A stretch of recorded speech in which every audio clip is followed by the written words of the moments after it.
Let's face it, these are challenging times for journalists, very challenging times, and they're about to get more so 5 days from now.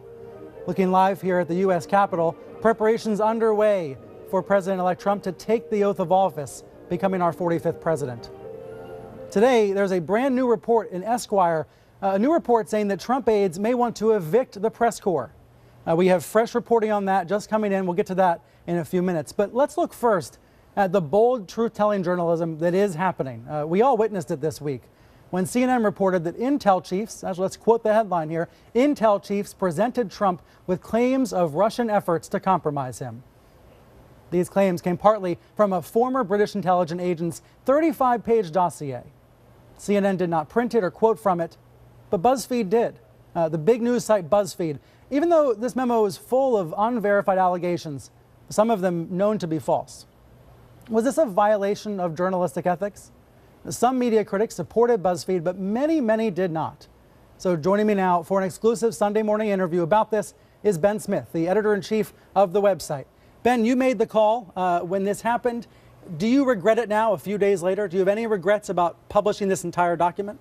No, absolutely not. We're proud we published it, and I feel 3 days later it seems clear that it was the right thing to do if you look at how much more we know than we knew 3 days ago, and I think in 3 months it'll look even clearer. What is it more that we know now that you believe justifies the decision? We know this saga that dozens of journalists, intelligence officials, elected leaders knew of a former British spy creating this document, handing it over to the FBI, John McCain handing it to the FBI, of briefings which Jake Tapper and your team got an amazing scoop on, of the CIA briefing the president-elect. This is really of an incredible fight at the highest levels of U.S. power, but away from the eyes of the American people, over this document. And over the claims that, as was in the headline you showed, the claims that CNN and many other outlets reported and repeated. And I guess our call was that in the first instance, once you have the document, as we did and many did, and we... When did you get a hold of it? I'm not going to say exactly, but weeks before we published it. So you've had it for weeks before CNN published Yes, and its we, story. like you, I think like you, like certainly other outlets who we ran across in the reporting, were staking out places where we thought we could get information in Europe. We're running it down every way we could.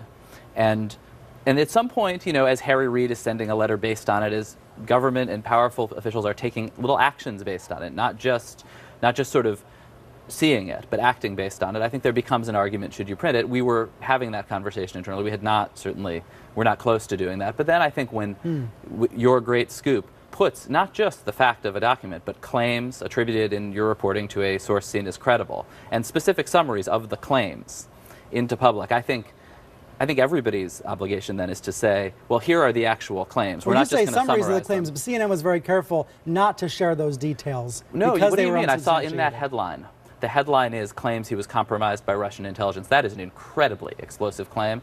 And to say, you and I have here between us a secret document with explosive, dark claims, and you guys on the other side of the camera can't see it, but we can. I don't really understand. I guess I'm sort of interested, actually, in... Because I see the case for reporting it out and not sharing it.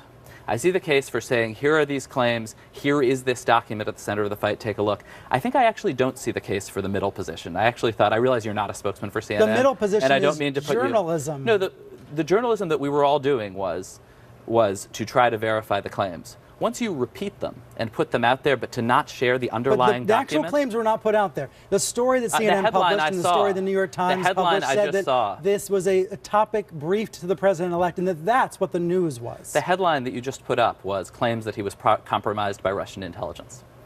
But you're conflating these two the way the Trump aides have. What you're saying is you all published the claims. No, CNN did not, and neither did the New York Times or the Washington Post or others. That he was compromised. Nobody went into these sordid details, I agree. that you all put up on the web. I guess we thought that it was important when you have a blanket claim like he was compromised by Russian intelligence to share the details. I think that's important. I think our audience basically at this point expects you, and this is something you do on the internet with hyperlinks. You do it by showing your source documents that you can, but the default now is if you want your audience to trust you, our job is not primarily to be gatekeepers, to decide what to suppress and keep from our audience. It's primarily to share with our audience what we've got. You say suppress. Journalists every day make editing decisions, and this was just an editing choice about not putting completely unverified rumors out onto the internet. Well, you put some of them on the internet, you just didn't put the details on the internet, yes? No, what happened from CNN and the New York Times and other outlets is they reported the existence of this concern inside the intelligence community and the existence of this briefing. And several of the details of it. In summary, I agree, not the most explosive details, but the summary that he had been compromised. And I think that it was worth, there was a big difference between saying there are these dark and explosive claims that we're not going to tell you about, and here is the actual thing. I'm not sure reading the thing in our report which said, not only is this unverified, we know there are specific things wrong. I think that's important to put out there and to let people see the underlying document. That said, I also think reasonable people can really disagree on this, and they are. I don't think you are acting like a Trump aide. I don't think I am either. And I think like this was a close call. I'm not suggesting otherwise. I'm trying to figure out if you all are Washington Post or WikiLeaks. It seems to me you're trying to be both, saying we're going to dump this document online. We don't know if it's real. We don't know. You know it's a real document. You don't know if the truth. You don't know if the facts in it are true or not. That's not what the Washington Post or CNN or the New York Times would do. You all aspire to be one of the world's great news divisions, but aren't you trying to be more like WikiLeaks in this case? We are, I think, well within the tradition of American journalism, which is every time you use the word alleged on your air, every time you see the word alleged in print or on the web, that is saying we are repeating a claim we can't verify. That is totally within the standard, particularly of covering law enforcement, but you'll hear that dozens of times on CNN, maybe dozens. You'll hear that word quite a bit in coverage.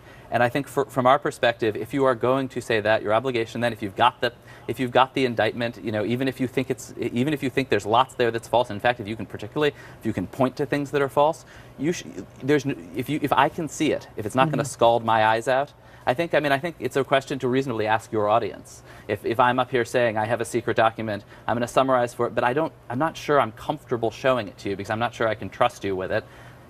Do you feel that you shouldn't see it? It's not about trusting the reader. I mean, let's put on screen what you said to the audience at the time. You said Americans can make up their own minds about allegations about the president-elect that have circulated around the intelligence community. But how can Americans or anybody else make up their own minds without providing reporting to them? How do you expect your readers to make up their own minds? I think that what I would say is that I think if you are going to report on a document, the presumption is that you share the document with your audience. Let them know what you know. So that's where this is really interesting, right? I would say, and I think you and I agree on this, big, old-fashioned, established news organizations start from the premise of, why should we share this? Yes. You start from the premise of, why shouldn't we? Why should we suppress this? Yes, that's where I start from. And you use the word suppress. I realize you think that's a little tendentious. Why shouldn't we share this? But that's the fundamental, and that's a profound difference that we're describing between legacy media and digital media. I think that's right. But I don't think it's a difference of values. I think we are trying to best inform our audience, to be true to our audience, to treat our audience with respect. I think you are too. I think these are different traditions of that. But I think that the conflation of that with deliberate deception is really inappropriate. We put this out with a very clear summary of what it was, where it came from, and that there were, and we really stressed that there were false things in this document. You did, but why not publish a full reported explanation to the reader about what you've learned so far, what's false in it? Why not help them understand what they were seeing in this memo? I mean, I don't think that you or I or the FBI apparently can say with great confidence that either they have stood this up or knocked it down. There were some details that we both know were false. Think there's a question. You could have annotated that. You could have had a lot of redactions. Oh, I see. I mean, I think right. I think there are levels of how many redactions, of how much annotation. We did point out the things that we really were very, very confident were false, in part to say to the reader, caveat emptor. You did a little bit of that. Let's be honest. You rushed this out. CNN published, and you published a couple hours later, trying to get this on the internet as fast as possible. I mean, it is both of our jobs to be as fast and as accurate as we can. Accurate and then fast. I think, yes, of course. So Sean Spicer and other Trump aides tried to conflate what CNN published and what Buzzfeed published. Let's take a look, actually, at what Sean Spicer said the next day. The fact that Buzzfeed and CNN made the decision to run with this unsubstantiated claim is a sad and pathetic attempt to get clicks. The report is not an intelligence report, plain and simple. Were you trying to just get clicks? I mean, I think Sean quoted me as he continued there and saying it was unverified. And I think, there's obviously an attempt right now to divide the press, to turn us on each other, and to turn reasonable differences about editorial decisions into screaming matches between us on this show. And I think that's probably not, I think that's that's a trap that the media has obviously repeatedly fallen into over the last couple of years, but I think it's better not to right now. Okay, well, there's a tension between, yes, there are reasons to have unity. On the other hand, as CNN's Jake Tapper said, what you did was irresponsible, and that irresponsible journalism hurts us all. I wouldn't say it was irresponsible to say, we have here a secret document, we're not going to share it. I would disagree with that, but I think it's a reasonable call. So it's not possible to have unity in the press corps if BuzzFeed's acting more like WikiLeaks, just dumping material on the internet and telling the audience to decide if it's true or not.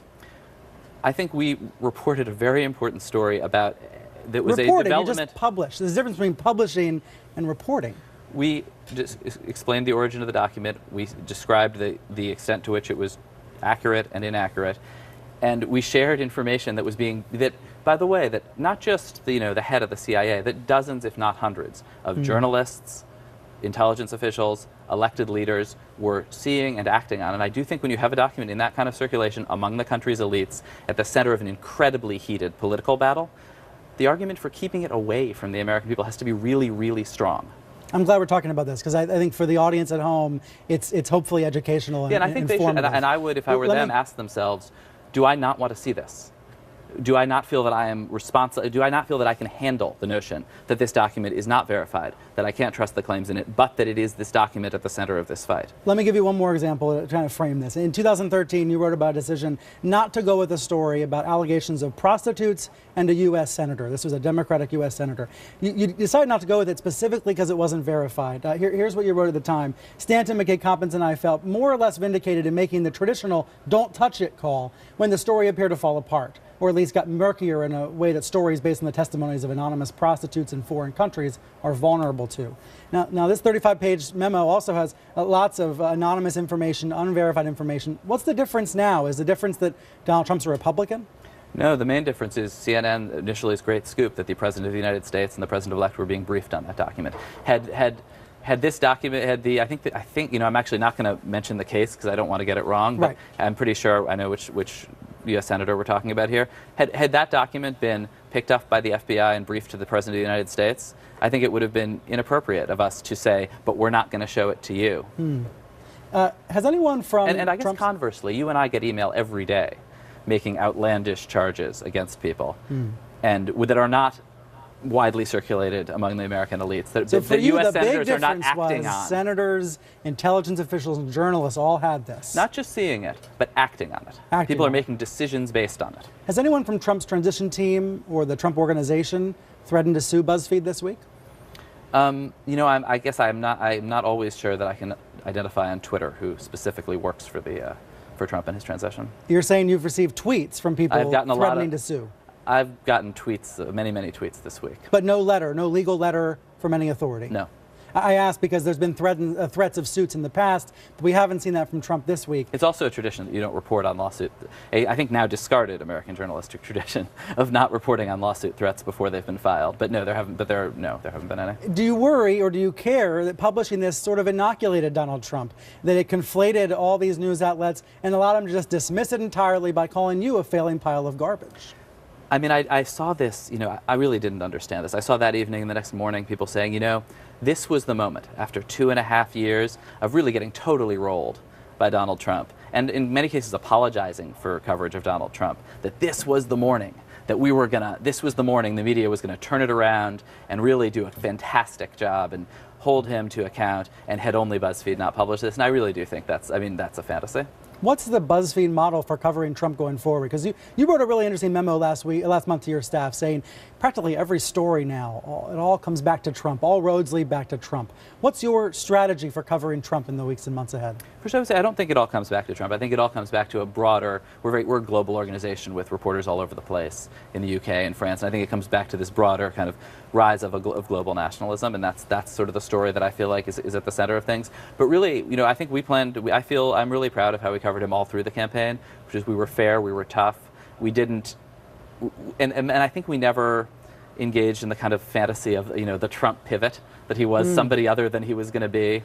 And I think we also reckoned with, as you do, this very challenging fact that he and his spokespeople say things that aren't true all the time. And I think you have to engage that very directly. So I think we plan to continue to cover him like that. BuzzFeed was blacklisted for much of the campaign. We were the charter. Outlets were not member. given press credentials. Do you expect that in the White House? I don't know. I mean, we have not had any trouble covering Donald Trump since about October. And last June, Trump told me no, he will not, if he's elected president, be banning reporters from the press briefing room. However, now we're 5 days away. We'll see what happens. Yep.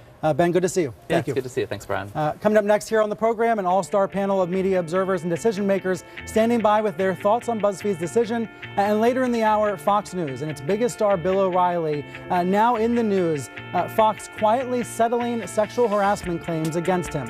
How's O'Reilly being treated by Fox? How's that compare to Roger Ailes' departure from the network? We'll cover that in a few minutes.